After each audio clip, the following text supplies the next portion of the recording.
अस्सलामुअलैकुम दोस्तों।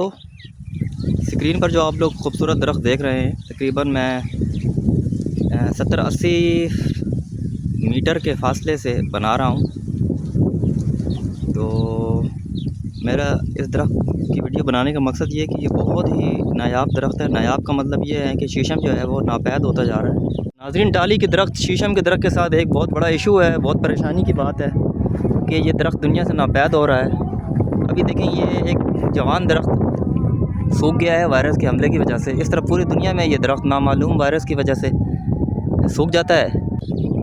इसकी वीडियो मैंने पहले भी अपने यूट्यूब पे अपलोड की है, तो उस पर इतनी ज़्यादा वीडियो व्यूज़ नहीं आए। उसकी वजह यह है कि जब शुरू में लोग ज़्यादा ना देखें, दरख्तों का शऊर ना हो, शौक़ ना हो, तो लोग शुरू में वीडियो छोड़ कर चले जाते हैं। तो वीडियो पूरी ना देखने से यूट्यूब आगे वीडियो को ट्रांसफ़र करना या मज़ीद लोगों तक भेजना बंद कर देता है। इस तरह चैनल जाम हो जाता है। ये रेलवे स्टेशन अटक शहर के करीबी मैदानों में, रेलवे के मैदानों में ये दरख्त लगा हुआ है। और भी दरख्त हैं, लेकिन मेरे वीडियो बनाने का मकसद ये है कि ये दरख्त को, इस दरख्त की कदर करें। ये बहुत प्यारा दरख्त है, ऑटोमेटिकली उगता है। ये लोग इसे बहुत कम लगाते हैं, ये ख़ुद ऑटोमेटिकली उग जाता है बीज के ज़रिए। अभी आप करीब से देख रहे हैं ये सारे रेलवे स्टेशन अटक शहर के मगरबी साइड के नज़ारे हैं। ये देखिए, अभी मैं वो दरख्त के पास था। तो ये दरख्त नाज़रीन अभी देखें, ये तकरीबन 2-3 साल पहले ही ये छोटा सा दरख्त था, ये ख़ुद ही उगा है। इसके बीज जो है हवा में बिखर के दूर दूर तक चले जाते हैं। छोटी छोटी सी फलियाँ होती हैं इसकी खुश्क। और इसकी दरख्त की लकड़ी बहुत मशहूर है, रेड कलर की इसकी लकड़ी होती है, बहुत ही ज़्यादा फर्नीचर में महंगी होती है, महंगी इस्तेमाल होती है और मज़बूत होती है। मज़बूत तरीन लकड़ी में है इसका शुमार किया जाता है। अगरचे इसके पौधे नर्सरी से भी मिल जाते हैं, आप लोग नर्सरी से भी लेकर लगा सकते हैं। इसके बीज से पनीरी के ज़रिए घर में तैयार कर सकते हैं, कोई मुश्किल नहीं है। आप लोग इसके दरख्त को लगाएं। इस दरख्त की नस्ल कम हो रही है, नामालूम वायरस से ये पूरे का पूरा दरख्त खुश्क हो जाता है। अभी आप देखें, ये जो यहाँ पर आप देखें, मैं जूम करके आपको दिखाता हूँ। ये देखें, ये लगा हुआ है टाली का दरख्त। इस तरफ आप देखें, लोग बैठे हैं टाली के दरख्त के नीचे। ये जो रेलवे के औज़ार वगैरह, सामान वगैरह पटरी के किनारे पड़े होते हैं, ये थोड़ी सी सेफ़ जगह होती है। तो इसकी फलियाँ जब यहाँ पहुँचती हैं, बारिश का पानी, नमी वहाँ पहुँचती है, ये बकरियाँ वगैरह से महफूज होता है, जानवरों से महफूज होता है, तो ये उग जाता है।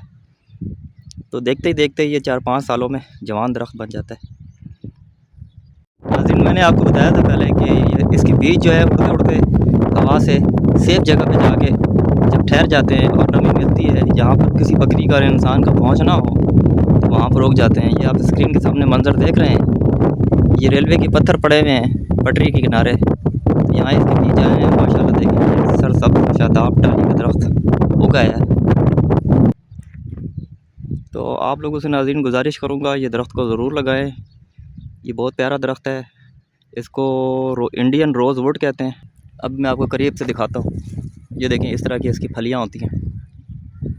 फिर अभी कुछ दिनों के बाद, 2 महीनों के बाद, ये सारे ख़ज़ां के मौसम में अक्टूबर से ये इसके पत्ते खुश्क होना शुरू हो जाएंगे।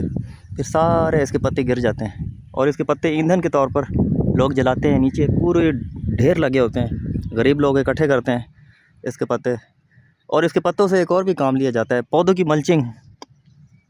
यानी कि जिस तरह गर्मियों में पौधों को पानी बचाने के लिए जड़ों में घास फूस और खुश्क पत्ते बिछाते हैं ताकि सूरज की गर्मी ना पड़े, पानी महफूज हो, कम पानी देना पड़े, इसी तरह सर्दियों में भी मल्चिंग की जाती है पौधों की। तो इसके पत्ते जो है वो मल्चिंग के लिए बहुत अच्छे होते हैं।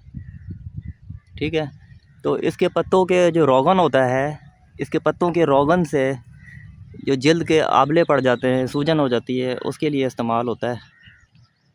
और इसका जो तेल है और भी मुख्तलिफ़ चीज़ों में इस्तेमाल होता है।